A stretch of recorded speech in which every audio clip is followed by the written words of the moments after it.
Everyone, I am back with a very important topic. Exam date जो है वो railway की आउट हो चुकी हैं कई सारी, यानी कि 2026 की शुरुआत से ही आपके पास एएलपी के एग्जाम की डेट थी। उसके अलावा एनटीपीसी का जो एग्जाम का रिजल्ट था वो भी आया था। तो इस तरीके से पूरे इस साल में कौन सी वैकेंसीज पे रेलवे काम कर सकता है और किन किन एग्जाम्स की ऑलरेडी डिटेल्स आ चुकी हैं, ताकि आप किसी भी चीज से चूके नहीं, उसकी ये वीडियो है, ध्यान से देखिएगा। एग्जाम डेट की हम बात करें एएलपी, एनटीपीसी और ग्रुप डी की, उसके अलावा ये है कि 2026 के लिए आरबीएफ का एग्जाम का भी डेट आ सकता है। उसके अलावा one more important part is कि यहाँ पे कुछ पैरामेडिकल जो कुछ एग्जाम्स की इनके पास वैकेंसीज होती हैं वो भी आ सकते हैं। कुछ जो एडिशनल पोस्ट होती हैं, जो वेकेंट पोस्ट हो जाती हैं, डिपार्टमेंटल जिन्हें कहते हैं, वो भी पोस्ट निकल सकती है। तो रेलवे इस साल लगभग, और कैलेंडर अब हर साल जारी होगा, इसलिए हम ये नहीं बोल सकते हैं कि 1.5 लाख 2 लाख पद जो है वो जारी होंगे, नहीं होंगे। लेकिन हाँ, एक डिसेंट, जैसे कि एसएससी फॉलो करता है, यूपीएससी फॉलो करता है, या इंडिया के बहुत बड़े एग्जाम्स जैसे बैंक फॉलो करते हैं, उसी को फॉलो करने की कोशिश रेलवे कर रहा है। तो एक एश्योरिटी है कि ये रेगुलर बेसिस पे होगा। Point number 1। पॉइंट नंबर 2, इस साल की अगर हम बात करें तो जो अभी तक आउट हो चुका है उनकी बात करते हैं, जो आगे आएंगे उनकी हम अगले वीडियोस में बात करेंगे। जैसे अभी के लिए अगर मैं बात करूं तो assistant loco pilot, ALP, NTPC और ग्रुप डी, इन 3 से रिलेटेड अभी न्यूज पूरी फैली हुई है और डिटेल में आपको जानना चाहिए। जिसमें पहले इंपॉर्टेंट इंफॉर्मेशन एएलपी को लेके है। एएलपी का सीबीटी 1 मार्केट, सीबीटी 1, ठीक है। एएलपी का जो सीबीटी 1 है उसकी एग्जाम डेट है कौन सी?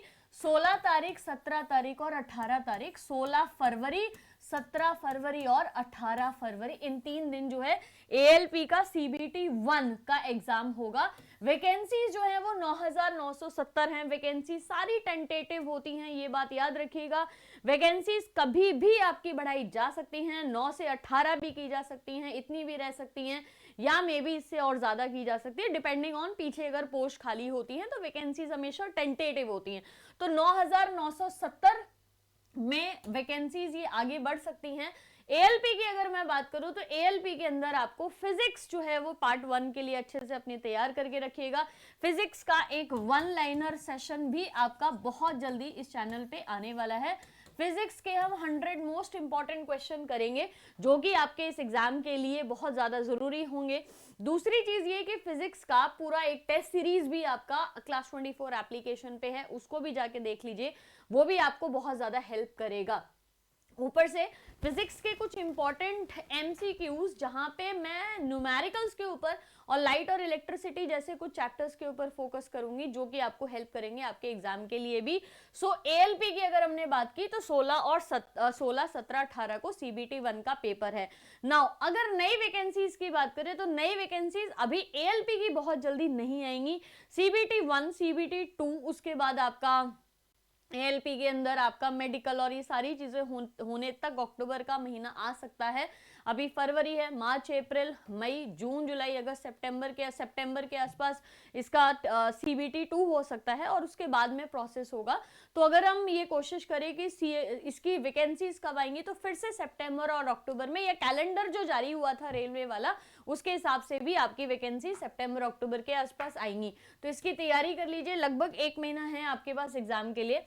एनटीपीसी की बात करें तो एनटीपीसी की जो 2025 वाली जो वैकेंसीज हैं 2025 में निकली थी, 26 के लिए अभी वैकेंसीज जो जारी की गई हैं 2026 की वैकेंसीज, उसमें ग्रेजुएट लेवल 5,810 और 12th लेवल की वैकेंसीज 3,058 है। यहाँ पे टोटल मिला के 8,866 जो वैकेंसीज हैं टोटल।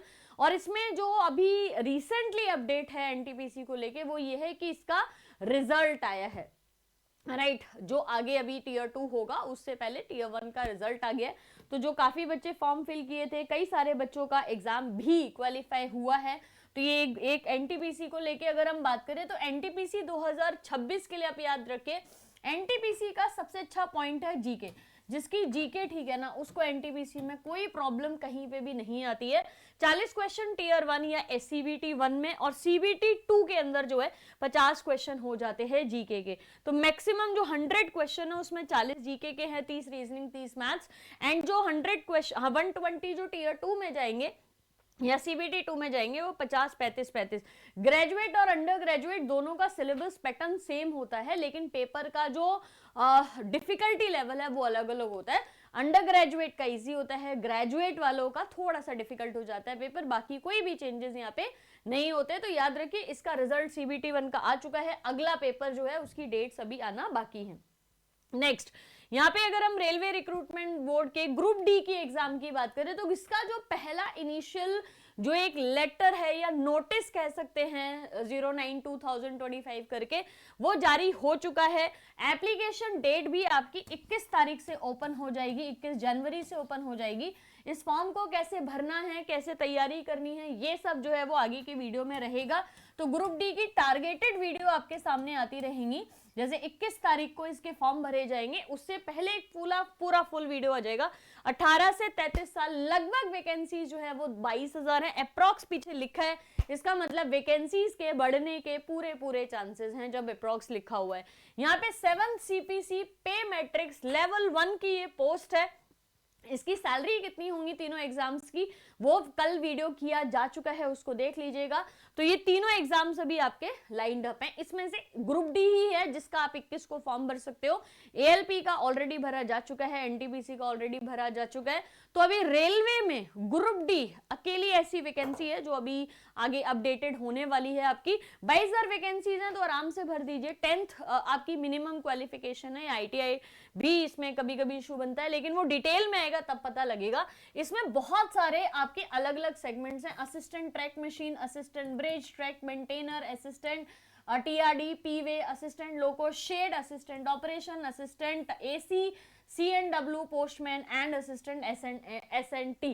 जैसे NTPC में लेवल 2, 3, 4, 5, 6 करके होता है, उसी तरीके से ALP में भी आपके असिस्टेंट लोको पायलट को भी अलग अलग तरीके से आपके अलग अलग जोन्स में भेजा जाता है। आप अपने जोन के हिसाब से सिलेक्ट भी कर सकते हो जिस एरिया में आपको जॉब चाहिए।